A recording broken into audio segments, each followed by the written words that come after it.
Hey guys, Ramblin Bob here again. Say, I was trying to think of more ways that I could help out that Kevin, one of our fellow family scribers here.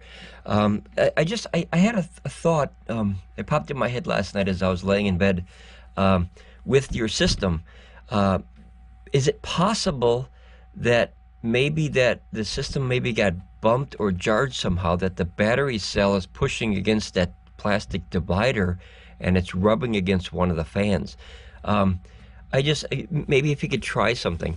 I have almost 500 watts of solar coming in right now, and I'm using 160. Well, here's your 500. So what I would like to try to do, see how quiet mine is? So if you take this and you tilt it like this, right? You tilt it forward, and then maybe you pick it and just tilt it back. It's not going to hurt the batteries at all. See how you tilt it?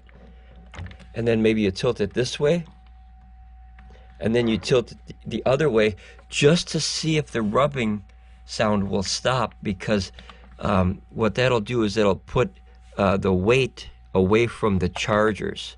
I have a feeling that the backwards way right here would be the best way to kind of lean it, to see if the weight of the battery is leaning against one of those fans. Just a quick video, guys. I just want Kevin to try it.